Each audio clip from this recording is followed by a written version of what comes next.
image slides mistakenly, but that won't be a big problem because most of them will be about imaging. Dependency draws less attention in psychiatry,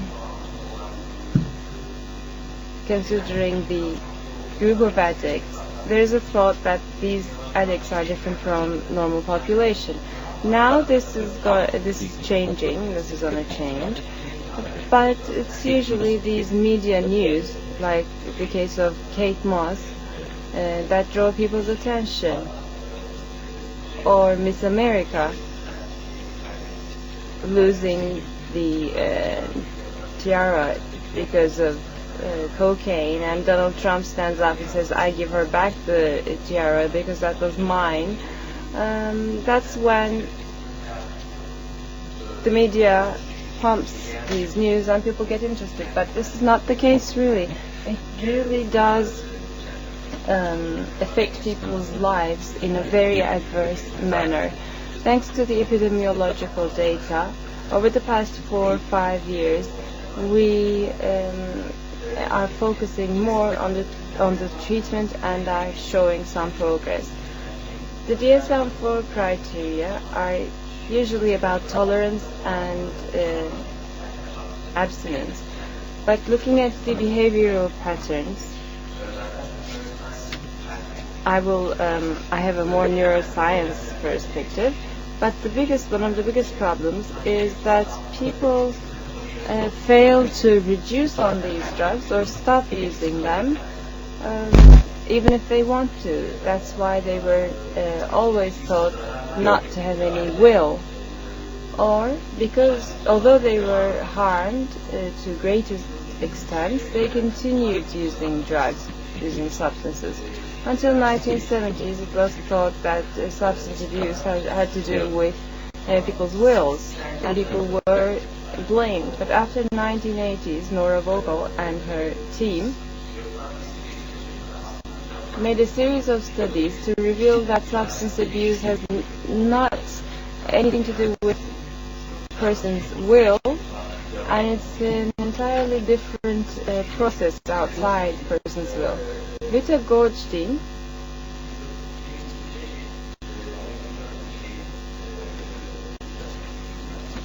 had a review in American Journal. As Jem just explained, you take the material, there's intoxication, craving, binging, and withdrawal.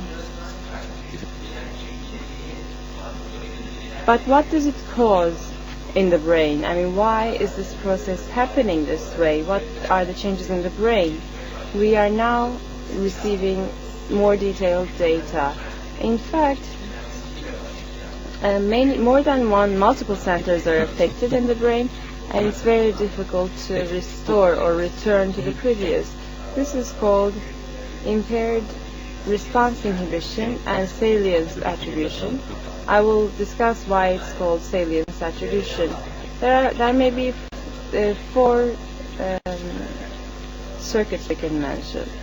One, reward from VP to NACC. But there's another system, orbital frontal cortex is also included there.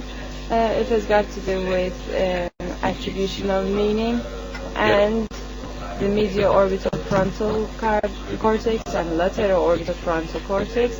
In some areas these are overlapping. And there is also the dorsolateral prefrontal cortex that prepares for all the inhibition, but it's not easy, or it's not possible for them to be coded for a certain period of time. So there's amygdala and hippocampus coming into play. Jen does talk about the Haas principle. This was first defined by Cobb and Bloom and then by Behringer. What Volkov does is, if we can give methylphenidate intravenously, not orally, we will see a very quick discharge of dopamine, and the more the dopamine is discharged, the higher people feel.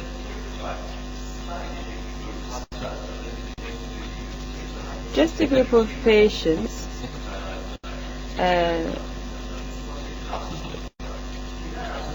are very determined in not going to the MR because they are highly irritated by that. And when the dopamine is released and it's found at a very high extent, if there are many postsynaptic dopamine receptors to bind to them, these people get too much irritated by that. But let me remind you, is this a protective factor? Maybe partially, because in Archives in 2007, Laura published another paper saying if the postsynaptic dopamine receptor in alcohol addicts children are high, this rate falls. This is very dynamic. If you stimulate them strongly for a long period of time, they over time are on a reduction.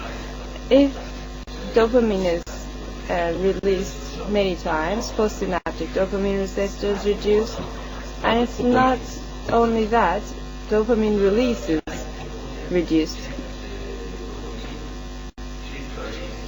So there's a blunting effect of dopamine in cocaine addicts. What did that bring about? I will, of course, mention that in a while, but one of the most important things is any sort of reward, such as money, promotion, sexuality. This is a reward for us. Looking at psychological studies, you will see there is a reward and the punishment, and your relation with them are called emotions. An expectation of reward has to do with dopamine. We call this prediction. And if there's no reward, there's prediction error. But if you have a blunted dopamine system, you may not make an accurate prediction about the next reward. So food becomes less valuable, sexuality becomes less valuable, or promotion at workplace becomes less valuable because you're releasing less dopamine. It could give us a clue about why reasoning is impaired in dopamine deficient people. Where is this placed located in the brain? If blunted dopamine patients have malpredictions or prediction errors, this is located in the orbital frontal cortex, and here are the binding sites. The medial orbital frontal cortex is a very interesting structure, in fact, and it has a very non-specific effect. Somatosensorial area and other areas send signals, stimulants, and these are converged there. And it gives us an idea about how valuable something is. For example, if I asked you, would you like 10 TL today or 11 TL tomorrow? You would probably ask for 11 TL if you knew you were going to attend the next day's meeting. But if I asked you, do you want 10 TL today and 11 TL next year? No one probably would wait for the next year and would get their 10 TL today. The same applies to marketing, and advertisers know this. This is the area that helps us define which one is more valuable. If value changes in this dimension, what does that have to do with dopamine? First of all, in the first week, there is a high value of orbital frontal cortex, but after that, we see orbital frontal cortex being hypoactive. Hypoactive means it doesn't function well enough. So attribution of meaning, value, or reasoning is impaired. Dopamine 2 receptors, the striatal D2 receptors, if they're high, the orbital frontal area activates just as much, and receptor availability as well. So if your dopamine, striatal dopamine levels are high, attribution of value is not impaired. But if outside the conditions of substance abuse, you're not expected to release so much dopamine. In that case, the orbitofrontal cortex does not know how to attribute value if the dopamine is released to a very high extent. So supraphysiological dopamine now provides a new threshold for value, because everything becomes less valuable compared to cocaine. If you take the patients and put them in PET scan and show them how they acted before cocaine use, or the facial expressions, I had in that video, I forgot to bring it. In that case, as Wang showed, the orbitofrontal cortex starts working like crazy, because it says now the most important, the most valuable thing now is the next stimulus. If the system is impaired, it will remain impaired for a long period of time, and sometimes impossible to return to the original taste. As in the case of OCD, what we call salience attribution, and the responses, the reactions they give to salience attribution. Here's a study of us after cognitive CBT. This is the caudate being hypoactive and the inhibition systems becoming hyperactive. So the patient does not focus too much on the obsessions, which used to be very, very important for him. And here's another study with Rita. We ask patients 0, 1 or 45 cents. We offer them 0, 1 or 45 cents. Orbitofrontal cortex gets more active if they are offered 45 cents, less than 1 cent, and much less than 0 cent. But the cocaine addicts have less motivation anyway, and there's a difference, huge difference between 0 and 1 and 45 cents. So in their attributional value, they are impaired in natural attributions as well. And we see that this is not really likely to change. As in the case of strop test, this time we have the substance-related stimulants. There's another fMRI study. Substance abusers, prefrontal cortex have less activation, and when you have cues about the substance or the substance itself, people get derailed, by which I mean the inhibition system is deactivated. I'd like to say a few words about the role of amygdala. In a period of 40 milliseconds, amygdala decides what a certain stimulus is. It gets the stimulation right after thalamus. And if you attribute value, it is conditioned in amygdala. So amygdala warns the dopaminergic system in about 40 milliseconds. So, and afterwards you cannot intervene in the cues with your will.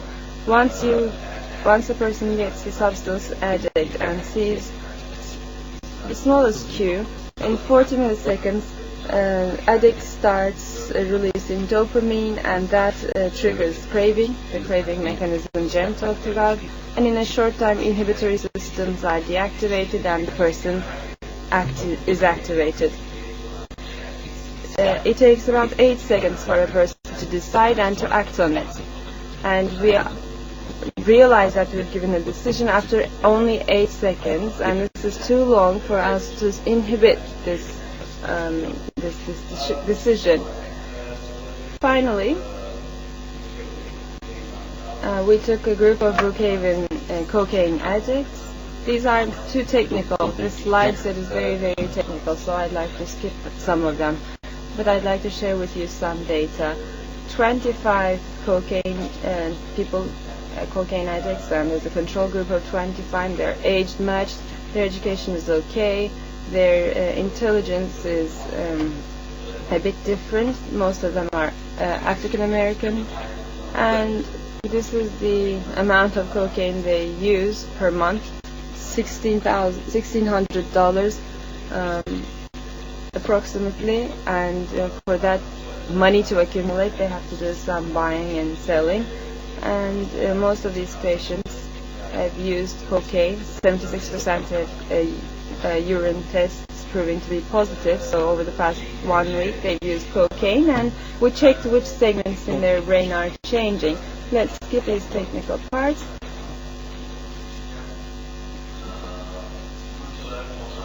Finally, the total gray and white matters, cerebrospinal fluids, are almost the same, similar, but we found this difference.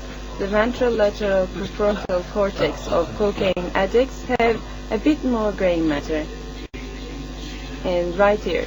That was unexpected, because usually we're expecting a reduction in the gray matter, but this lateral area is about inhibition, and we always thought that they couldn't inhibit. And it's really interesting, because once you establish a correlation, the longest there's abstinence, the widest this area is.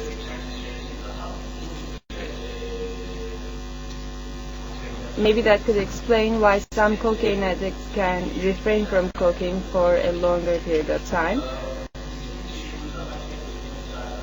There were some other researchers. Sim found a difference here, and Franklin here, Matochik just anterior to that, but of course that's to the medial, because it's about how the other attribution systems aren't good enough. And it seems to be logical, but if you look at how cocaine works at the cell level, there are new dendritic cells in the surface of the cell created by cocaine. In that case, we see salience attribution. That is to say that the previously attributed values have to be reevaluated.